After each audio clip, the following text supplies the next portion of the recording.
Audio on demand from Vision Christian Media.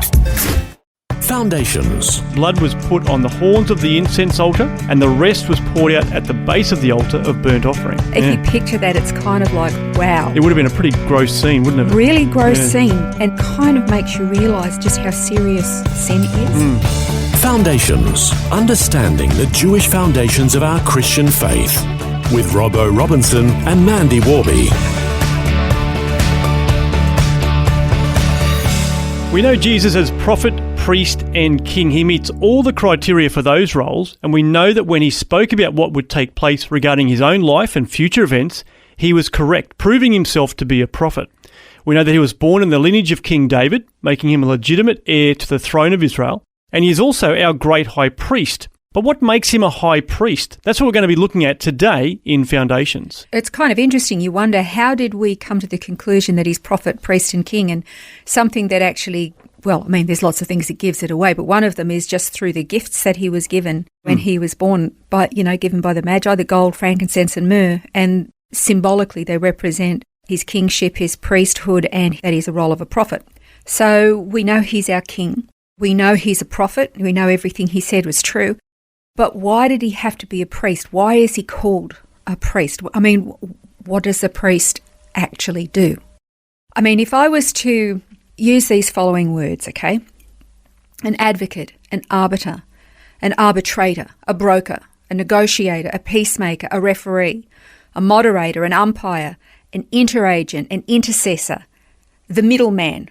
With all of those particular words, What do you think of? Well, I mean, obviously they're all, I guess synonyms, and they're all really someone that's acting as a mediator, isn't it? Someone that's mediating between two parties. Yeah, exactly. So in the Bible, the word mediator in the Greek is, now I'm going to really butcher the pronunciation on this, I think it's mesetis, and it means one who intervenes between two, either in order to make or restore peace and friendship, or form a compact, or for ratifying a covenant, a medium of communication, an arbitrator, a go-between, or by implication, a reconciler, an intercessor. So if there are two people, for example, who are at odds with each other, the mediator goes from one party to the other, passing information back and forth to bring about an understanding, and the purpose is to initiate restitution that's going to result in restoration of the relationship so that the two separated parties can come back together and be in a relationship once more. That's basically the role of a mediator. Okay. And is that essentially then what the high priest did? Was that his role? Well, yeah, it actually is. There's a really good article at oneforisrael.org, and it's called The Role of the Mediator Who Can Stand for Us. It's a very, very good article. The author is Ephraim Goldstein, and he gave a pretty good description, and he uses the annual feast of Yom Kippur, which we would call the Day of Atonement. And he uses that to describe the role of the mediator. And I read some other descriptions as well, then you can look them up for yourself. But in Leviticus 16, but BibleTools.org, can I just tell you, that is a really good site, BibleTools.org. They also have a great description too. There's a lot of preparation that was done before and during Yom Kippur. Well, that preparation is explained in Leviticus 4. So basically what happens is a young bull was sacrificed as a sin offering, foremost for the sins of the high priest himself, because obviously he had to get purified first before he could do anything else. So himself and his family were purified.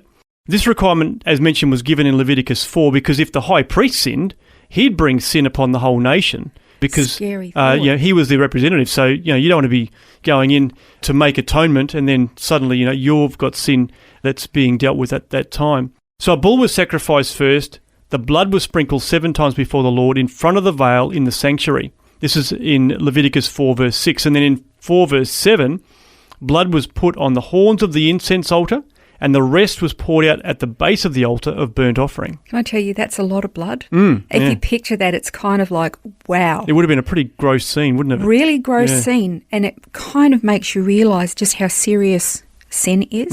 It's not a laughing matter. The fact that you could have sin in your life and come before God to make an offering, if you haven't cleansed yourself, it's all over bar the shouting and you condemn your nation as well. Sin's really serious.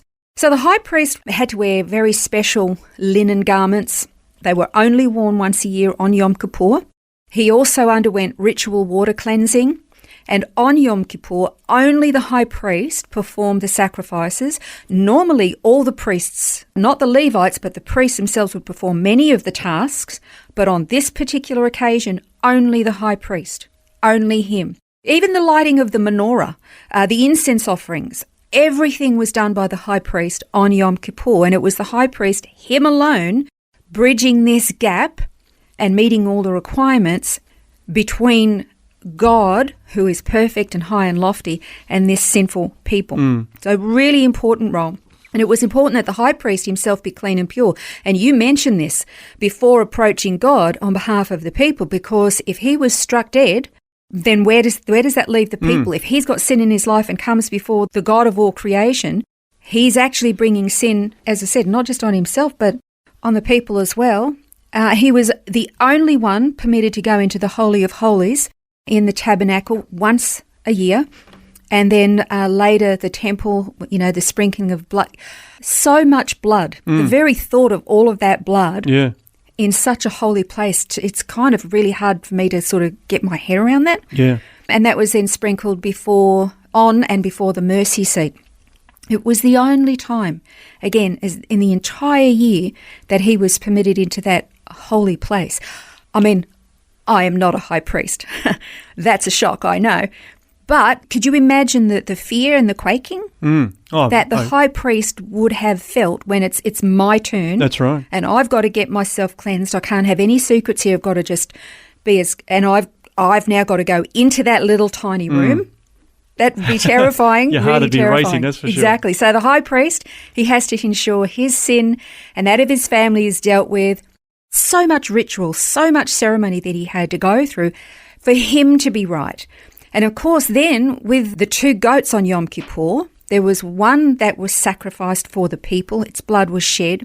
The other one symbolically had the sins of the people put on it, and then it was sent out into the wilderness as it symbolically took away the sins of the people, removed them. Maybe you could say as far as the east is from the west, but he takes this sin away. And in fact, in some cases, they would actually follow that goat and kill it out in the wilderness to make sure it never came back, symbolically carrying their sins back to them. So that was really, really sacred stuff. Yeah, it was. And I guess this is really the high priest fulfilling the role of the mediator, bringing the 2 groups together who were estranged from each other. So, as you said, sinful man and a holy God, and the high priest is actually acting as mediator between the 2. Absolutely, because you think about it, when God created his human creation, Adam and Eve would meet with God in the cool of the evening. I mean, they met with God. That's incredible. And then they blew it. And then the entire human race gets infected with this sin, and there's this tearing, this separation from God. I mean, in real regards, I would love to have a conversation with Adam and Eve, because they actually knew what it was like to have a complete, perfect relationship with God, to communicate with him and then have it severed. We've never had that. I would like to know from them what it was like for them and how they would have been so overcome with grief and remorse. They could no longer have this connection with God. And again, that's why we need a mediator. So in our next program, we will look at the role of Jesus as our high priest and how he became that mediator. That's next time on Foundations. This has been Foundations, a look at the Jewish foundations of our Christian faith. For study notes, resources and more, see vision.org.au/foundations. Thanks for taking time to listen to this audio on demand from Vision Christian Media.